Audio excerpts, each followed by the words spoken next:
प्रधानमंत्री नरेंद्र मोदी पोलैंड पहुंच गए हैं और पोलैंड उतरने पर उनका वहां पर जो स्वागत किया गया है उसे से संबंधित आप देख रहे हैं और ये विजिट बहुत इंपॉर्टेंट है। कहेंगे कि पोलैंड और इंडिया के बीच काफ़ी डॉक्यूमेंट्स, काफ़ी एग्रीमेंट्स, एमओयूज साइन किए जाएंगे, ये बताया भी गया है। उसमें ये सारी जो खबरें आ रही हैं उसके अंदर पोलैंड की जो अथॉरिटीज़ उनकी बताया गया। Ukraine's presidential office also announced Modi's trip, it's his first visit during which two leaders will sign multiple cooperation documents. वो बहुत काइंड है, लविंग है। इस तरीके का एक्साइटमेंट मैंने इंडियन डायस्पोरा में पहले तो पोलैंड में तक तो नहीं देखा। तो बहुत सारी तैयारियां हो रही हैं। दुनिया के लिए बहुत बड़ा चैलेंज बन चुका है, वो मसला अपने फ्लैक्स करते हैं और उसको जिस तरीके से डॉक्टर जयशंकर काउंटर कर रहे हैं, मोदी साहब काउंटर कर रहे हैं, रिमार्केबल। वो जो स्ट्रेटेजिक ऑटोनॉमी का लफ्ज बार बार उसको इस्तेमाल करते हैं, दे हैव जस्टिफाइड इट। मेरे ख्याल हमारी पॉलिसी रही है। हमारी स्ट्रेंथ कहां से आती है? जब आप 1.3 बिलियन लोगों का भला सोचते हो, जब आप 1.3 बिलियन लोगों के फायदे की बात करते हो, जब उनका पक्ष रखते हो, आप डॉक्टर जयशंकर का फायदा नहीं, मोदी जी का फायदा नहीं। उनकी हुकूमत को टाइम नहीं मिल रहा, असी वेले मारन डे कोई गल्ला हो रही है न कम न कार। तो बड़े बुरे हालात हैं। इससे हमें ये भी नजर आता है कि इंडिया एक ऐसी ताकत है कि दुनिया के बेशुमार ऐसे कंट्रीज हैं जो ये चाहते हैं कि इंडिया उनकी तरफ रहे या भारत का वजीर आजम जो है वो उनकी साइड ले। नमस्कार दोस्तों, चैनल पर आपका हार्दिक अभिनंदन है। दोस्तों, बहुत समय बाद जो है एक इंडियन प्राइम मिनिस्टर जो पोलैंड का दौरा करने वाले हैं वो हैं श्री नरेंद्र मोदी जी। उनका विजिट जो है हाल ही में प्लान हुआ है और पोलैंड जो है वो हिंदू कम्युनिटी को काफ़ी सपोर्ट करता रहा है। उन्होंने हिंदू कल्चर को भी काफ़ी सपोर्ट किया वहाँ पर और एक हिंदू विलेज भी जो अभी सुनने में आया कि उन्होंने बनाया हुआ है। तो ये सब देख करके पाकिस्तान जो हमारा पड़ोसी है उसको बहुत मिर्ची लगती है कि पोलैंड ही नहीं पूरी दुनिया में जो हिंदू कल्चर को बढ़ावा मिलता है या इंडिया को बढ़ावा मिलता है तो उसको वो देख करके बहुत परेशान हो जाता है कि इंडिया को इतनी इम्पोर्टेंस मिल रही है, उनके कल्चर को इतनी इम्पोर्टेंस मिल रही है, हमारे कल्चर को क्यों नहीं मिल रही है। तो ये तो उनको खुद ही इंट्रोस्पेक्ट करना चाहिए कि वो दुनिया को क्या दे रहे हैं। तो मोदी जी जो है पोलैंड जा रहे हैं और पाकिस्तान का जो जिहादी मीडिया है वो अपना रोना शुरू कर चुका है। तो आइए हम और आप दोनों मिल करके जिहादी मीडिया का रोना एंजॉय करते हैं। बहुत इम्पोर्टेंट है। और नरेंद्र मोदी साहब, डॉक्टर जयशंकर और इंडिया के पॉलिटिशियंस को जैसी डिप्लोमेसी आती है करना, जैसी फॉरेन पॉलिसी चलाना आती है वो आप जानते हैं, किसी और को हमने कम से कम पाकिस्तान में तो हमने कभी किसी को ऐसी फॉरेन पॉलिसी या डिप्लोमेसी करते हुए नहीं देखा। आप देखेंगे कि पोलैंड और इंडिया के बीच काफ़ी डॉक्यूमेंट्स, काफ़ी एग्रीमेंट्स, एमओयूज साइन किए जाएंगे, ये बताया भी गया है। उसमें ये सारी जो खबरें आ रही हैं उसके अंदर पोलैंड की जो अथॉरिटीज़ उनकी बताया गया। और खासतौर पे यूक्रेन की वॉर है उसके ऊपर वो जो इसको बड़ा करीब करना चाहते हैं। इंडिया ये तो कहता है कि ठीक है जंग नहीं होनी चाहिए और इस तरह नहीं होनी चाहिए, लेकिन इंडिया जो है वो जिस तरह एक वेस्टर्न ब्लॉक में इतना करीब हो गए, लेकिन चाइनीज इतने करीब नहीं है जितना इंडिया करीब है।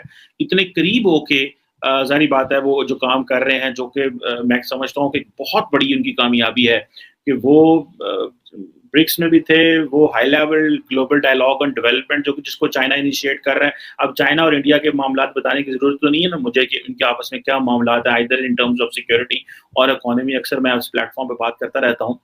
अब जो है वो जो है ना नरेंद्र मोदी साहब जो है जपियाँ डाल रहे हैं, जो बाइडेन के साथ भी डाल रहे हैं, एमैनुअल मैक्रोन के साथ भी डाल रहे हैं, जस्टिन ट्रूडो के साथ भी डाल रहे हैं। एंड आप उनकी फ्रैंकनेस और लेवल चेक करें। और यहाँ पे जिस तरह आज मैं कह रहा था कि जो चाइनीज हमारे दोस्त हैं वो सानू अपने उन्होंने जो हाई लेवल डेवलपमेंट डायलॉग लाया उसमें हमें बुलाना छोड़ गए।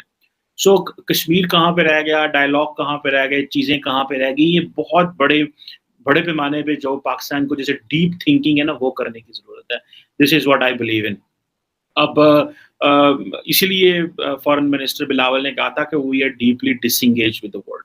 और अब ये जो चीज़ें हैं कि क्या इंडिया को वो एंगेज कर पाएंगे कि नहीं कर पाएंगे, ये एक इम्पॉर्टेंट क्वेश्चन है। चीमा साहब देखें, जिस तरीके से भारत मुसलसल, सबसे पहले तो उन्होंने ये सारी चीजें करने से पहले अपने आप को फाइनेंशियली स्ट्रॉन्ग किया है, क्योंकि उनको अंदाजा था कि इंडिपेंडेंट फॉरेन पॉलिसी के लिए जरूरी होता है कि आप फाइनेंशियली स्ट्रॉन्ग। आप जिसको वो कहते थे, वो जिस तरह इंडिपेंडेंट ऑटोनॉमी, स्ट्रेटेजिक ऑटोनॉमी का लफ्ज जो है वो बार बार डॉक्टर जयशंकर साहब इस्तेमाल करते हैं, और ही हैज अचीव्ड। मैं किस तरह बताना चाहूंगा किस तरह अचीव किया उन्होंने। अपनी मर्जी से रशिया से तेल लेना, जबकि एक दुनिया की एक सुपर पावर उसके ऊपर सैंक्शंस लगा रही हो, लेकिन अपने इंटरेस्ट के लिए रशिया से तेल लेना सबसे बड़ी मिसाल, सबसे बड़ी मिसाल। सारी दुनिया एक तरफ थी, दूसरी तरफ भारत ने अपने नेशनल इंटरेस्ट, अपने अवाम के इंटरेस्ट के लिए वहां से तेल लिया, एक बहुत बड़ी बात। आज अगर देखा जाए, आज करंट सिचुएशन, मोदी साहब यूक्रेन जा रहे हैं, यूक्रेन की जंग इस वक्त अपने पीक पे जा रही है, रशियन टेरिटरी उन्होंने कैप्चर कर ली है, वहां पे उनका जो एटॉमिक प्लांट है उसके वो उस पे जो पहले कभी यूक्रेन का था वो वापस लेना चाहते हैं।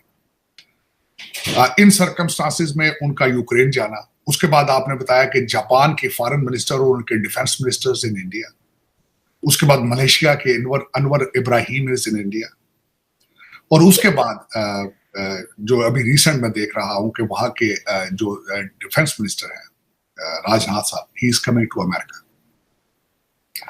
तो वो अपनी फॉरेन पॉलिसी को किस तरीके से बैलेंस कर रहे हैं, जो किस तरीके से वो एक रीजनल सुपर पावर का लफ्ज मैं कहूंगा, बल्कि they have proven themselves as a regional super power. तो वो जिस तरीके से वो अपनी हर चीज बैलेंस कर रहे हैं, लेकिन उसकी सबसे बड़ी वजह ये है कि वो फाइनेंशियली इंडिपेंडेंट है, किसी के ऊपर डिपेंड नहीं कर रहे।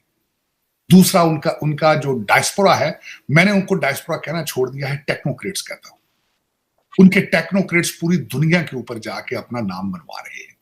आप दुनिया का कोई कंट्री देख लें जहां पे इंडियन टेक्नोक्रेट मौजूद नहीं है।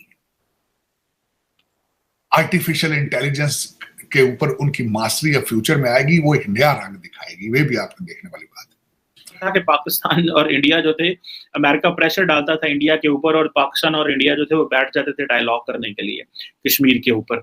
आज ये पोजीशन है कि अमेरिका को और यूरोप को इंडिया की जरूरत है कि जी आप रशिया से डिसएंगेज करें। So in all that equation we are stuck in a very bad place in terms of Pakistan की जो सिचुएशन है, हम उसमें बड़े बुरी तरह गिरे हुए हैं, बिकॉज हमारे मसले और इनके मसले जो हैं वो एक अक्सर बदल गए हैं।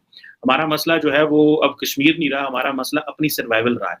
हमारा मसला जो है वो, हम नेशनल सिक्योरिटी की तो बात करते हैं, लेकिन हमारा मसला है फूड सिक्योरिटी। सो हम उन ट्रेडिशनल सिक्योरिटी थ्रेट से निकल के नॉन ट्रेडिशनल सिक्योरिटी थ्रेट्स में आ चुके हैं, जिसको बार बार मैं ये कहता हूँ।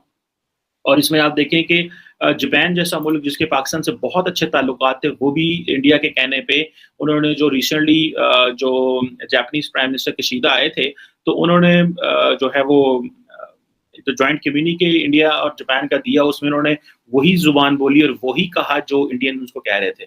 और इस बात के ऊपर पाकिस्तानी फॉरेन ऑफिस ने जापानीज जो है उनको डिमार्श भी किया था। और मजे की बात देखें कि पाकिस्तान जो है with the passage of time either western ममालिक और उनके जो पार्टनर्स हैं उनको कॉन्टीन्यूसली उनकी एम्बेसीज को, एम्बेसडर को डिमार्श कर रहे हैं।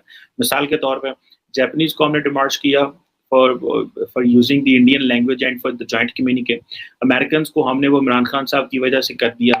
मोस्ट रिसेंटली हमने कनाडा को किया बिकॉज उन्होंने हमारे जो आर्मी चीफ जनरल बाजवा के बारे में जो इंडियन जापानीज प्राइम जो है उसमें जो है वो बात की। दोस्तों, पाकिस्तानियों को सुनकर हंसी आती है।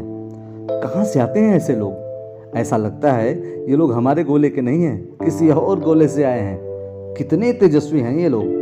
आप सभी हंसते रहिए और पाकिस्तानी कॉमेडी का मज़ा लेते रहिए, और चैनल को सब्सक्राइब करना और शेयर करना ना भूलें। धन्यवाद।